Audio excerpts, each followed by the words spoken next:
Olá amigos, aqui é Seiichi Arata, da Arata Academy, com o projeto NatoGood. O projeto NatoGood é o nosso projeto de bem-estar, saúde, fitness.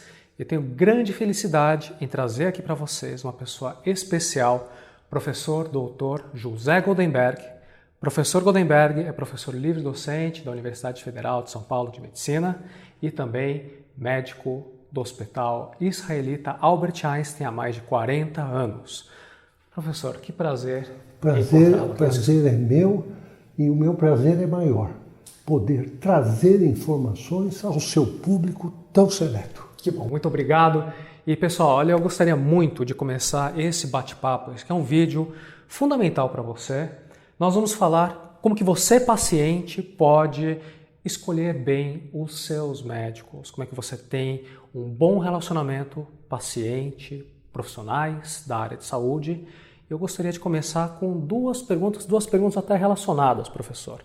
Primeiro, qual que é a importância, qual o valor de seguir esse caminho? O valor de ser médico, isso está conectado com a segunda pergunta que a gente vai fazer. Como é que você, que está assistindo esse vídeo, vai saber se você está diante de um bom profissional? Mas primeiro, a importância de ser médico. Bom, eu acho o seguinte, ser médico é um privilégio. O que é de mais importante que Deus colocou nesse mundo, além das várias benesses que Deus nos deu, que o ser humano? Ele colocou no mundo o ser humano. E o ser humano é algo muito especial. O médico cuida do ser humano que tem o privilégio de cuidar da vida. E tem um outro privilégio maior, de cuidar da saúde, que permite uma vida.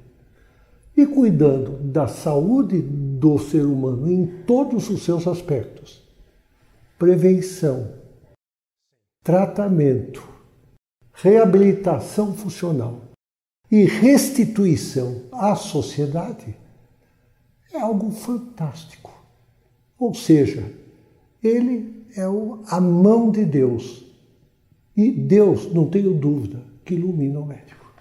Veja uma palavra muito importante que o professor Goldenberg trouxe aqui, a parte da prevenção. É um dos que nós vamos trabalhar hoje nessa conversa. E, bom, com toda essa importância, infelizmente, nem sempre os nossos amigos que assistem esse vídeo encontram sempre os profissionais que valorizam toda essa importância. Como é que alguém que está assistindo o vídeo saberá que ele entrou num consultório em que ele estará sendo bem atendido?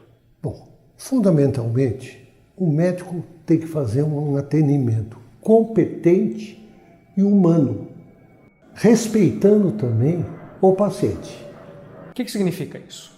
O que é um atendimento competente e humano? O paciente, eu sempre digo que a medicina se faz com os órgãos dos sentidos.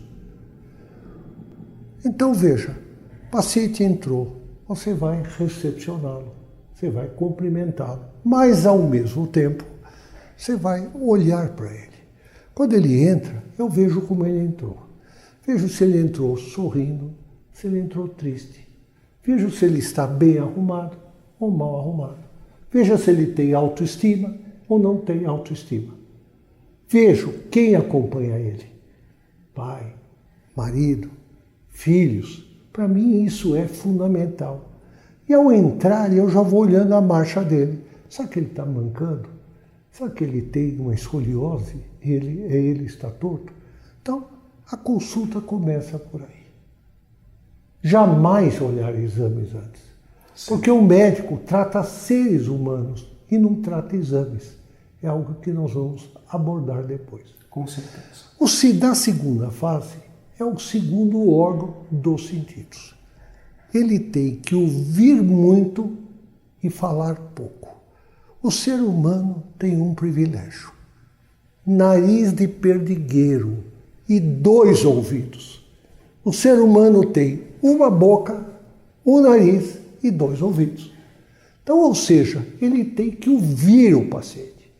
E como é que ele tem que ouvir o paciente? Eu começo a consulta não perguntando por que ele veio. Eu começo sempre pelos antecedentes. Por que eu começo pelos antecedentes? Porque a gente sabe que tem doenças de origem genética. Primeira pergunta que eu faço: seus pais estão vivos? Ah, estão. Ou não estão? Ah, ele não está vivo? Morreu do quê? Morreu aos 48 anos de um infarto do miocárdio. Eu registro. Ou me diz o seguinte... Aliás, desculpe interromper, você registra com caneta, não com computador, como infelizmente eu estou fazendo aqui. Não, eu não uso o computador na consulta, porque a consulta se torna impessoal. Sim. Eu marco na ficha e depois passo para o computador. O relacionamento é muito importante. O relacionamento é olho no olho. A partir disso, eu vou perguntar para ele. A partir daí, eu vou ver se tem doenças familiares. E a segunda pergunta que eu faço é sobre o seu estilo de vida. O senhor fuma? Não fuma? Bebe? Usa drogas ilícitas? Infelizmente, nós vivemos numa sociedade com drogas ilícitas.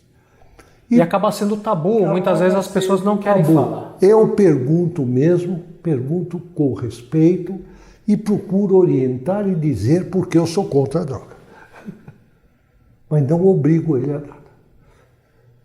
A seguir, eu vou ver o estilo de vida. Se ele é sedentário ou se ele não é sedentário.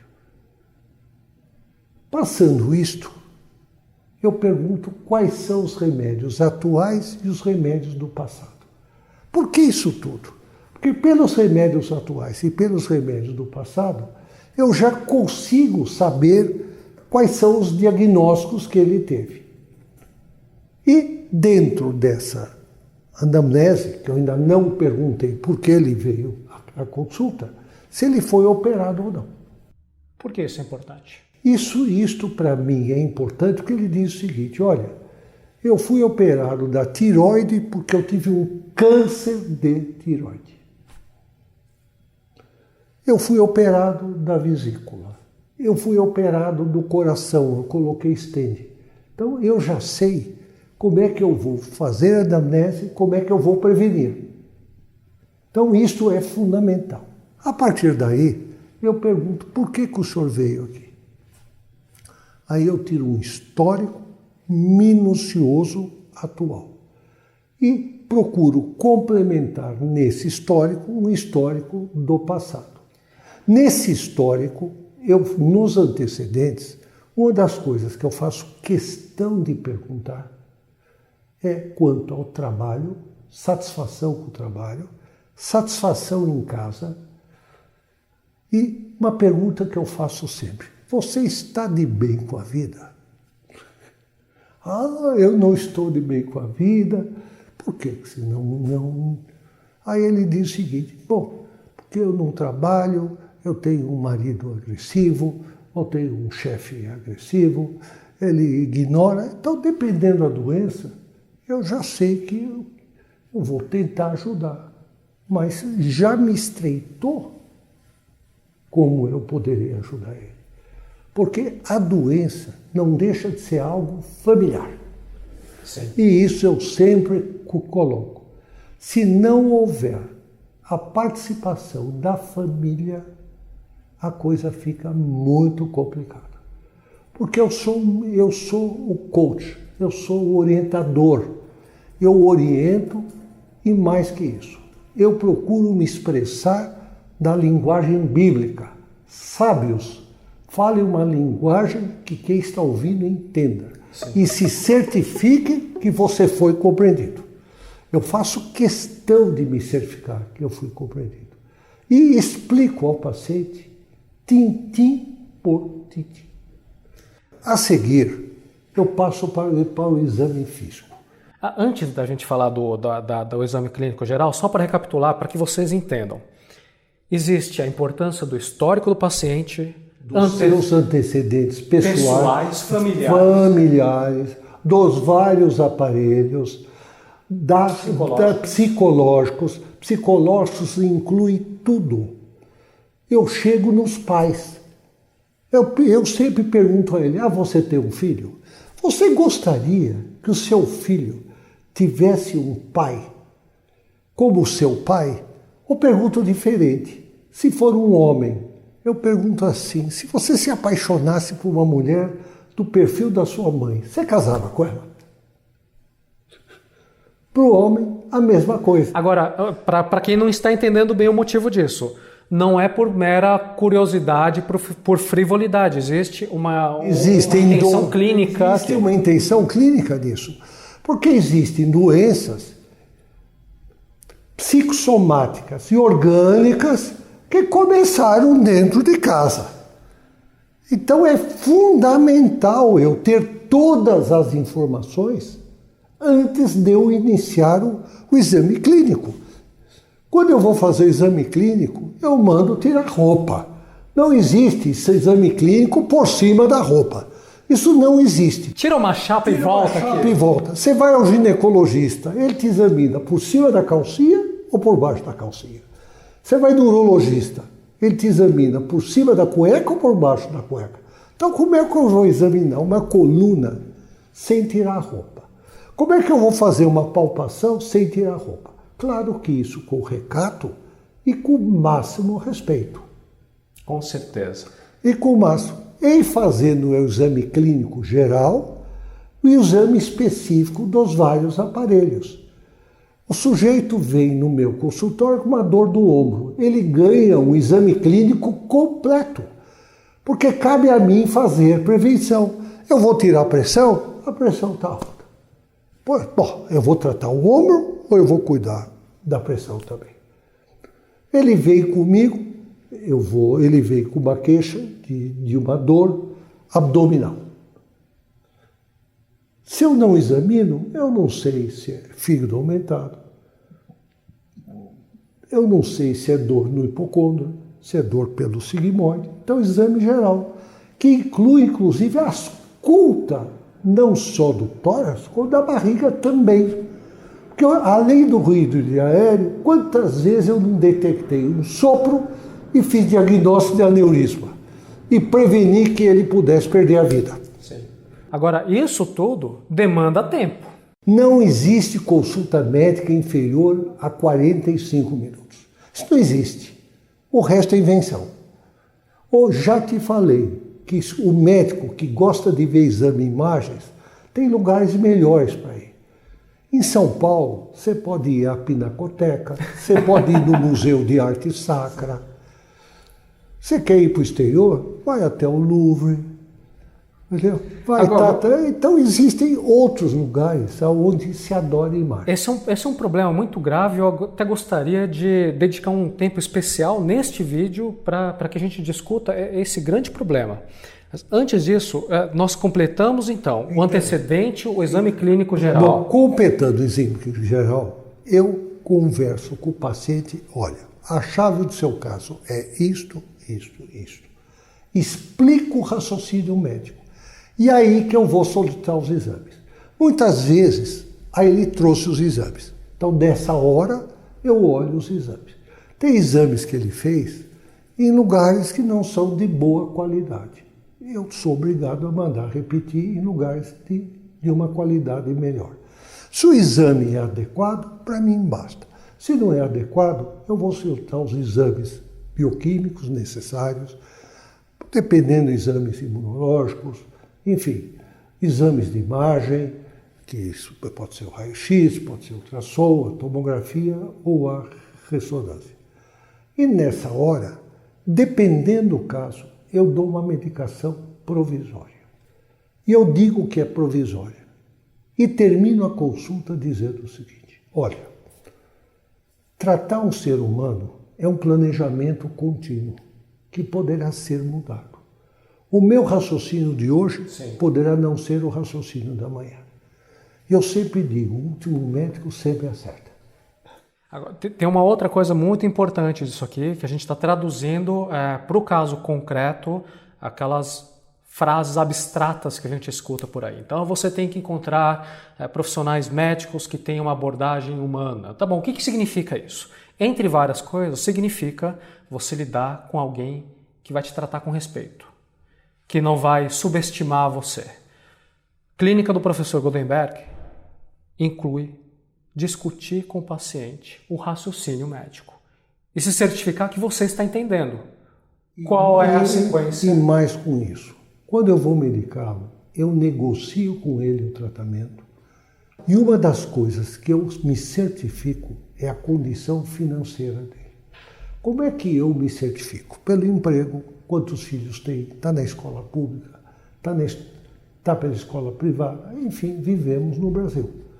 Portanto, não adianta eu dar o último remédio do mundo quando ele pode comprar a primeira caixinha. Então, eu preciso dar o remédio custo-benefício mais eficiente, que traga a menor cota de efeitos colaterais, respeitando as suas comorbidades. Comorbidades são as doenças que ele apresenta. Então veja, é um jovem que tem pressão alta, já teve úlcera, ele já teve gastrite. Se eu vou dar um anti-inflamatório, eu preciso tomar muito cuidado. Vai sangrar. Porque ele pode sangrar, ele pode ter uma colite, ele pode ter uma hipertensão, sabe? Dependendo da comorbidade, ele pode ter insuficiência cardíaca. Muitas vezes eu preciso usar cortisona, eu preciso me certificar se não é diabetes. Veja, então, o médico, por que eu tiro todos aqueles antecedentes e os exames? Por curiosidade que não é. Não é curiosidade. É para quando eu for medicar, eu uso os fármacos mais eficientes com menor prejuízo para o doente. Para a individualidade. A consulta é sempre individualizada. O tratamento é individualizado. Não existe duas consultas iguais. Eu vou parafrasear Paracelsus, que dizia: a diferença entre um remédio e um veneno é a dose. E quero chamar a atenção que os médicos falam muito Hipócrates, o juramento de Hipócrates. O que ninguém nunca leu, que Hipócrates é o pioneiro da relação médico-paciente. Hipócrates colocou que ao você medicar um paciente, vai ver o corpo que você vai dar o remédio. Fantástico! Maimônides, grande sábio da Idade Média, um médico judeu erudito, falava exatamente o mesmo. Então veja, os nossos ancestrais já falavam isso. Portanto, ao medicar um paciente, eu tenho que medicá-lo no todo, respeitando as suas comorbidades, as doenças que ele tem, para não ser o que diz harmful, prejudicial, Sim. Deletério. O médico não pode ser deletério. E ele tem que discutir com o paciente os efeitos colaterais Sim. e benefícios e deixar claro que não existe a poção milagrosa. Quando o médico receita, é dentro da sua experiência e do conhecimento científico, que atende à maioria dos casos. Porém, existem pacientes que vão tomar o mesmo remédio e não vão se dar tão bem. Isso então, tudo com a medicina baseada em evidências, não é porque eu achei, eu sempre foi assim e quem manda aqui sou eu. Eu só acredito em medicina baseada em evidências. Sim. E acredito mais. Não existe achismo, existe achometria. A achometria é a medida do eu acho. Quando o médico diz eu acho, eu pergunto onde você publicou, aonde você leu, quer me dar a fonte? Porque existe o tal do placebo. Eu já vi gente tomar ipê roxo, água oxigenada, a magnésia do padre, e dizem que melhora, e melhora mesmo. Entendeu? Então, é o chamado efeito placebo. Agora, precisa se ver esses remédios em que circunstâncias foram usadas. Porque se você me dá um placebo numa artrite reumatoide, ele vai ficar inválido. Se você me dá em um lúpus, você pode matar ele.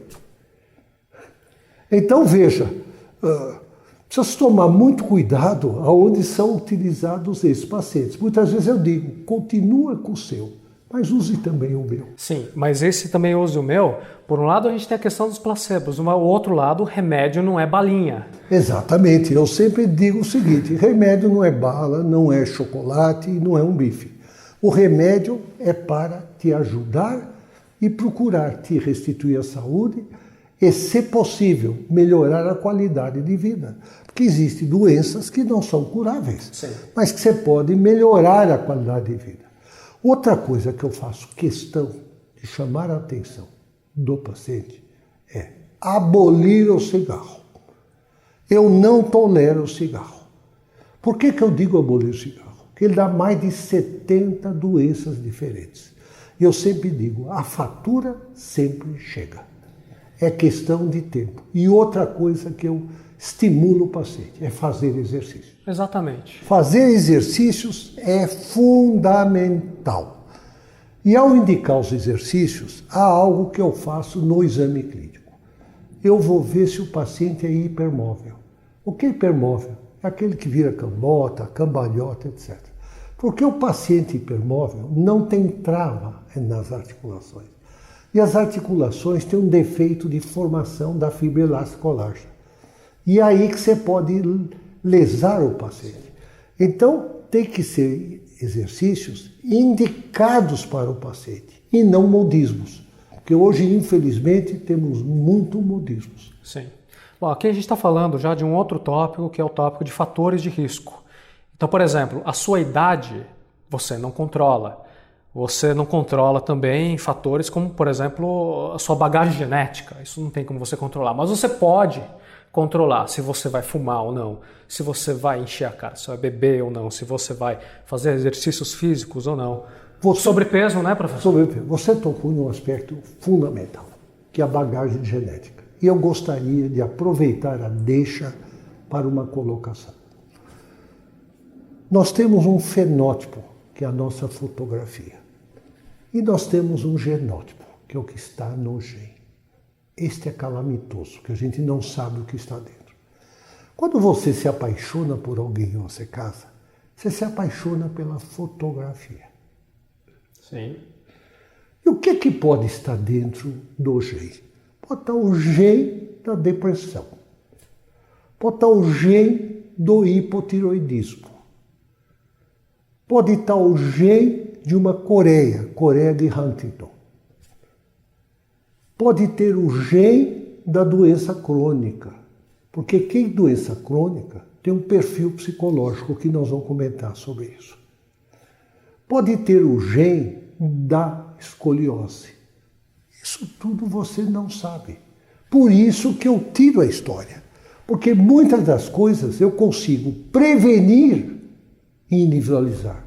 Eu comentei que o indivíduo conta que o pai dele teve um infarto aos 42 anos e morreu aos 48. O que eu posso fazer por ele? Muita coisa. Primeiro, eu vou estudar a parte metabólica dele. Segundo, eu vou estudar os fatores de risco dele. Se ele é gordo, eu vou dizer, por favor, emagreça. Quer uma dica? Quer emagrecer? Vou dar uma dica. Se você ficar por um tempo sem lactose e sem grãos, você certamente vai emagrecer. Estou dando uma dica. Então vai comer carne, verdura, etc. Aí eu vou dizer para ele, você não pode se estressar. Então, muitas vezes, eu tenho que dar para ele um remédio para diminuir o estresse. Estou falando em alguém que teve um infarto. Sim. Então eu preciso prevenir que ele tenha o destino do pai aos 48 anos. Vou dar um outro exemplo. Pelo histórico eu tiro e me conta assim. Olha, minha mãe teve câncer de mama. E minha prima teve câncer de mama. Óbvio que tem que prevenir. Existem genes no familiar só dar câncer de mama. Eu já vou dizer para ela, não me utilize anticoncepcional estrogênico. Vou dar um outro exemplo. Olha, na minha família, a minha mãe teve câncer de colo. É óbvio que eu tenho que fazer uma coloscopia regular. Porque se eu detectar um pólipo, 8% canceriza. E se eu extrair o pólipo, eu vou evitar o câncer de colo. E se aparecer um divertículo, é a coloscopia, eu vou orientar uma dieta rica em fibras. Ou vou dar um outro exemplo. A pessoa tem crises de tosse e pneumonia de repetição. Seria interessante olhar se não existe refluxo. Então, precisa-se estudar o refluxo, levantar a cabeceira, Sim. Enfim, o médico previne doenças. Exato, esse é o ponto. Não é só a consulta, Sim. é a prevenção. Exatamente. Eu não entendo medicina que não inclua a prevenção. Isso é fundamental. Eu não entendo. Esse tipo de medicina eu não aprendi. Todos esses exemplos, eles estão dando uma mensagem que você não pode ficar, não, na minha família sempre foi assim e assim será comigo, porque existe a possibilidade de ter boas escolhas. E tem mais que isso. Existem doenças, por exemplo, que se manifestam e por trás dessa manifestação clínica existe um tumor. São as síndromes paraneoplásicas. Na semana retrasada mesmo, eu tive um paciente de Eldorado, no Mato Grosso, com uma fraqueza muscular tremenda. Eu digo, faça uma colonoscopia. E eu peguei um câncer de sigmoide. Retirado o câncer, ele já me telefonou de Eldorado que ele está sem dor muscular. Então veja, os cânceres podem se manifestar de várias formas. Pode dar uma doença dos vasos, são as vasculites. Podem dar dores articulares, são síndromes paraneoplásicas. Sabe? Eles podem dar fraqueza muscular. O idoso com dor muscular, que pode ser uma polimialgia reumática, tem que se provar que não tem um câncer. Sim, sim. Então veja. O que está por trás aqui? O que é que está? Então o médico tem que ser um clínico de verdade. Sim. E eu, como reumatologista, eu sou felizardo. Porque o reumatologista eu posso afiançar que é o clínico melhor preparado da medicina. O tratamento tem que ser na integridade. Exatamente. Fator orgânico, psíquico, laborativo, social. É o que eu coloco aqui. E dentro disso, eu gostaria de colocar duas coisas, que é muito comum. Hoje é muito comum pedir um exame chamado fator antinuclear. Devia ter um fator antinuclear, hoje vai ao Dr. Google. E chegando no Dr. Google, muitos é aterrorizador. Não, você pode ter um lúpus. Puxa vida. Ou dá um fator reumatoide, você pode ter uma artrite reumatoide. Ou faz uma ressonância, parece uma hérnia de disco. E quer operar a hérnia, tratar Preste a atenção, hérnia, esse ponto é muito importante. Tratar a hérnia, não tem nada a ver com isso. Veja, se você tiver uma endometriose, ou se sua mãe tiver hipotiroidismo, tiroide de Hashimoto, você pode ter um FAM positivo. Ponto. É o que eu chamo um incidentaloma. É um achômetro de laboratório. Sim. Então precisa se valorizar o que é achômetro e o que é a doença. Daí o ato médico. Eu toquei da hérnia de disco. Esta é a praga da humanidade. Porque todo mundo tem hérnia de disco. De cada 5 pessoas assistindo esse vídeo, se tiver 4 pessoas ao seu redor, é bastante provável que 2 entre vocês tenham, 40% tenham agora uma hérnia. Veja, e sem dor. E sem dor. Para valorizar uma hérnia, tem que ter uma correlação entre a clínica e o exame neurológico. E já posso dizer aqui de antemão que pouco se opera a hérnia de disco. Existe um abuso na indicação cirúrgica de hérnia de disco, cervical e lombar, como existe um abuso de indicação do que eu chamo metais, são os médicos metaleiros. Então são parafusos, próteses. Os açougueiros e os metais. Não que não tem indicação. Quando tem indicação, tudo bem. Mas a gente sabe que existe um abuso. Sabe-se de um determinado hospital importante de São Paulo, que é o Hospital Alberto Einstein, que é o melhor hospital da América Latina, onde eu tenho privilégio militar, existe um grupo de coluna. E nesse grupo de coluna, por alguma seguradora, são encaminhados pacientes com indicação cirúrgica para operar a coluna. 70% dos mesmos não têm indicação. É uma coisa fantástica.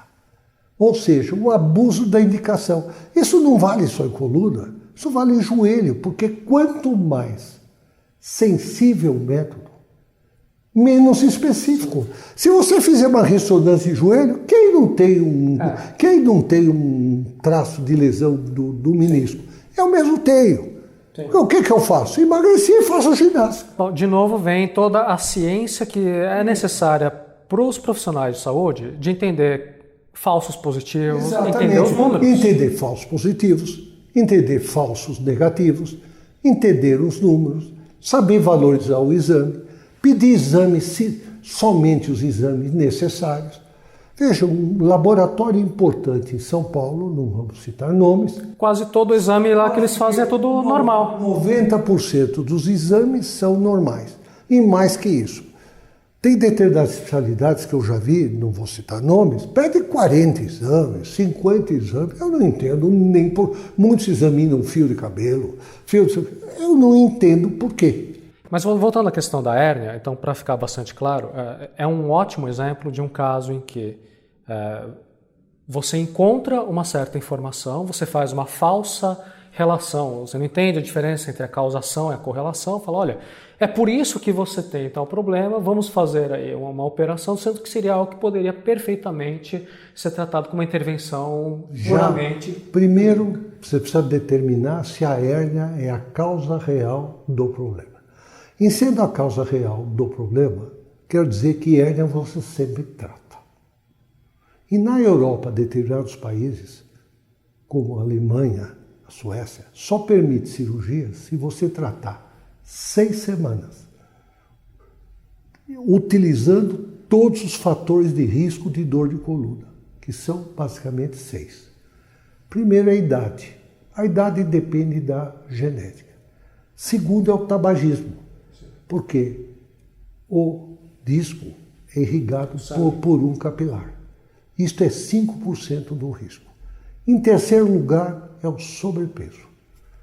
Em quarto lugar é o sedentarismo.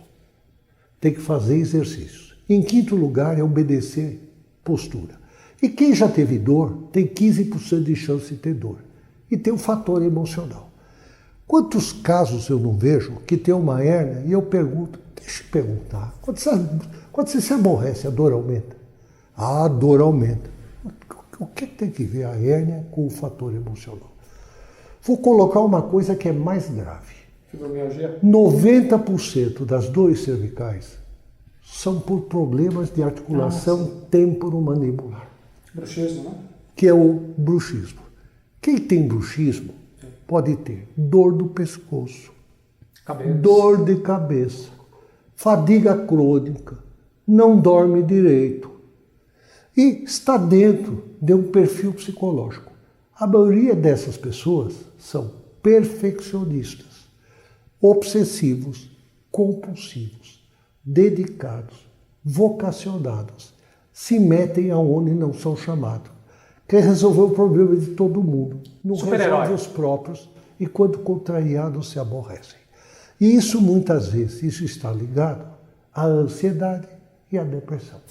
Então veja, quando eu tenho uma hérnia, eu tenho que tirar todos. Então eu tenho, peraí, você tem que emagrecer, você tem que fazer exercício, senão ela volta. E pode voltar do mesmo lugar. Veja, quando se opera uma hérnia, ainda que tenha indicação, se não continuam os fatores de risco, ela pode recidivar no mesmo nível. Então, o que eu quero dizer? Que a cirurgia da hérnia cervical é muito menor que a da hérnia lombar. E que a maioria das dores cervicais, vai ver se não tem bruxismo, vai ver se quando se aborrece não dói, vai ver se a dor não é devida a um fator emocional, vai ver se não teve um problema com o filho, com uma filha, se não teve um problema com o seu chefe. Então veja, isso tudo faz parte da consulta médica. Traduzindo em outras palavras, isso tudo é você olhar os fatores de risco, não é sair cortando, falar a hérnia, o bico de papagaio, que também é outro absurdo. Em todas as doenças. Vou dar um exemplo maior ainda. Vamos falar sobre osteoporose. Puxa, osteoporose é um problema mundial, né? É o maior problema de saúde pública. Tem duas doenças que quando se manifestam, o Inês é morta, que é a pressão alta e a osteoporose. Quando a pressão alta se manifesta, você teve um derrame, um acidente vascular cerebral. E quando na osteoporose, você tem a fratura. E dependendo do local da fratura, você pode perder a vida. Uma fratura de colo do fêmur no idoso pode levar a embolia pulmonar, pode levar uma infecção e perde a vida. Existem fatores de risco para ter osteoporose. Você pega uma mulher, são as mulheres magrinhas, bonitinhas, loirinhas, dos olhos azuis, de baixo peso, fumantes, não fazem exercício, menopausa precoce, menarca tardia, menstruação tardia. Então, esse histórico tem que ser tirado de todos os pacientes. Ainda tem uma fórmula chamada Frax, que eu não vou comentar aqui, mas que o mais importante é tabagismo atual.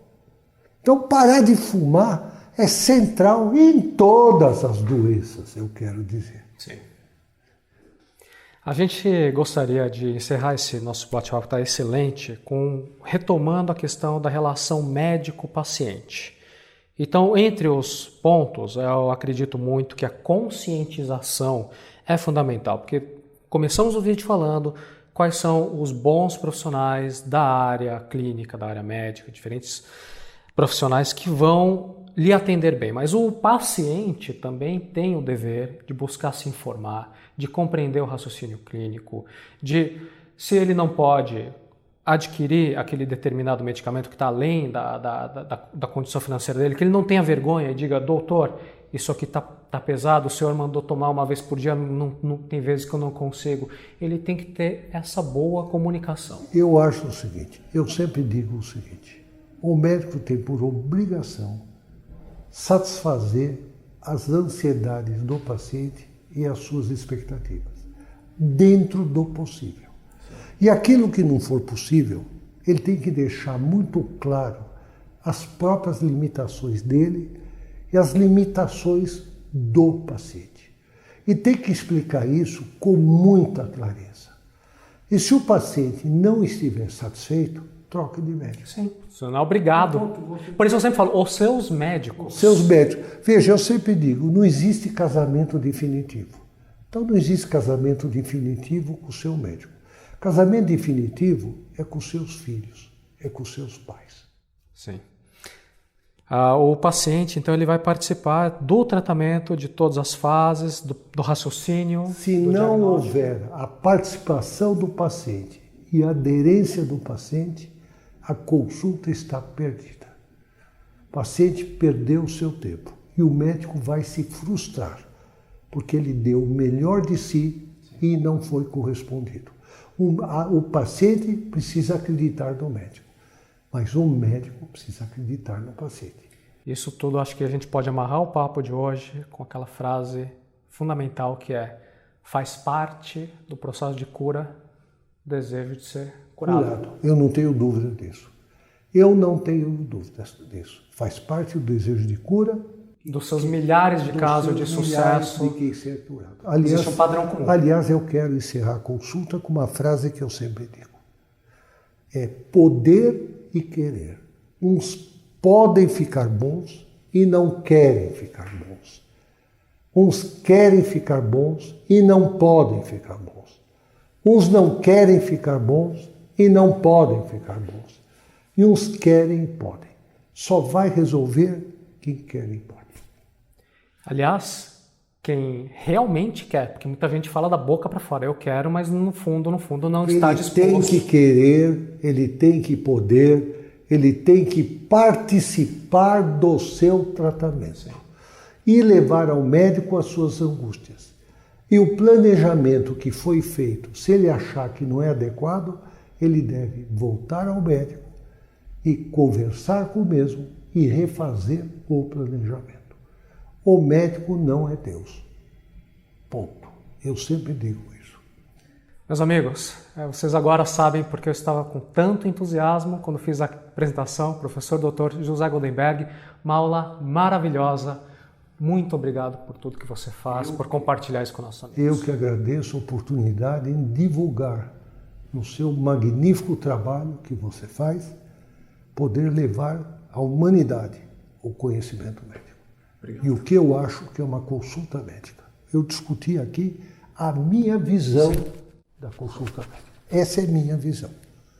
E eu morrerei desse jeito. Comecei assim e vou terminar assim. O dia que eu não conseguir oferecer tudo o que eu disse, eu vou largar a mentira. Obrigado, professor. Forte abraço para vocês, meus amigos. Professor Dr. José Gutenberg.